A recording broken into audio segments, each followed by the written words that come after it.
and welcome to my table. Pastor Laura here with this week's Table Talk. This week we're looking at Deuteronomy chapter 5, verse 20. Neither shall you bear a false witness against your neighbor. And the ninth commandment, do not lie. A happy new year to you and yours. As we turn our attention this week to the ninth commandment, I must admit that I've struggled a little bit with what to say about this commandment. It seems rather straightforward, right? Lying is bad, so don't do it. Instead, just tell the truth.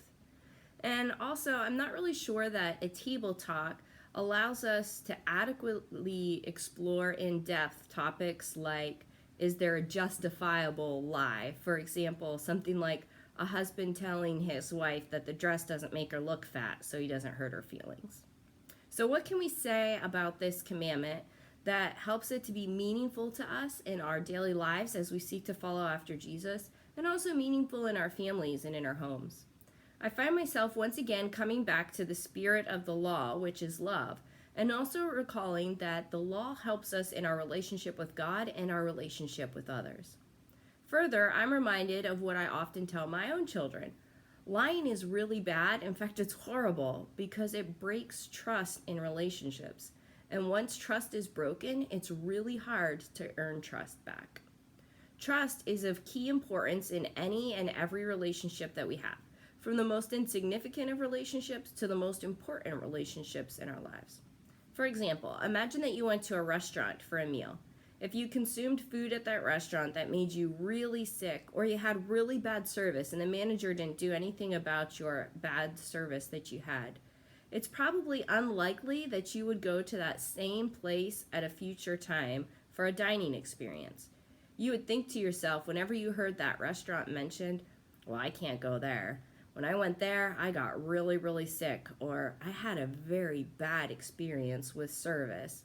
I don't know if I can trust that if I go there, I'll eat food that won't make me sick, or I'm not sure that I can trust that I'll have good service when I'm there. Or let's say that your neighbor has a cat, and you go over and you're visiting your neighbor, and you pet the cat because the cat is supposedly a very friendly cat, only to get your hand bitten by said cat. It's unlikely that you're going to trust going over there and sticking your hand down to pet that cat again. The same principles apply in our friendships and in our family relationships, although hopefully we're not biting each other like a cat might do. In our friendships and in our families, we tend to inherently trust one another because we have a bond of love with one another. If our parents tell us something, then we believe that what they are saying to us is true. And when our children tell us that they had a good day at school, or the story about how they got a bump on their head at recess, we believe them. In our friendships, if our friend says, hey, for my birthday next month, I'm going to invite you to my party so you can help me celebrate, we believe that we're going to get an invitation of some sort to go and help our friends celebrate. But one lie, and that trust is destroyed. And it doesn't even have to be a big lie like, I'm leading two completely different lives, or I have a completely different name than what I told you. All it takes is a little lie. If a parent tells their child, yeah, we can go to Hershey Park this weekend, in an effort to make the child be quiet for a moment, but with no real intention of ever taking the child to Hershey Park for the weekend, trust is broken. The child's going to have a hard time believing his or her parent the next time they say, hey, we're going to take you to Hershey Park this weekend. Now, it may not seem bad, but enough little lies over time, and the child might start to question, does mom and dad tell me the truth when they say that they care about me, that they love me, that they want what's best for me? And it works the other way too.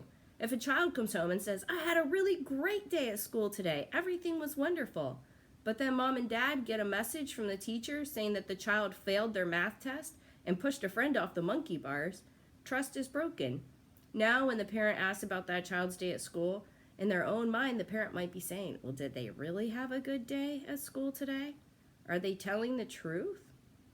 Or if that friend promises to invite us to their birthday party and never does, and posts all kinds of pictures on social media about their great birthday party with pictures of all of their other friends, we'll have a hard time trusting that friend in the future, believing that we would receive an invitation. In fact, we might even choose to just walk away from that friendship because our feelings have been hurt. So taking all of this into consideration, do not lie. Lying breaks trust. Trust is essential for relationships, and the spirit of the law is love and relationship. What can we say about this commandment? In order to show God's love and to live it out, we must be truth tellers. And sometimes the waters do get a little bit muddy, and we might be unsure about what the best thing is to say or to not say when it comes to truth telling. In those moments, we can pray, and we can also seek wise counsel from other people around us. Also, sometimes we sin. Sometimes we just lie and we break trust. And sometimes we do it on purpose because we want things to go well for us, or we think that the lie will be easier to handle than the truth. In those moments, we can ask God for forgiveness. We can ask the person we sinned against that we lied to for forgiveness. And we can do the hard work of building trust again by returning to being a truth teller. And further, we can be a people who are encouraged and filled up with hope, because our God is a God that loves us so much that our God is a God of truth. God always tells the truth, and God always brings the truth to light. In the week ahead, let's look together for opportunities to speak the truth in love and to rely on the guidance of the Holy Spirit in leading us to be people who are truth tellers. I look forward to seeing you next week around the table.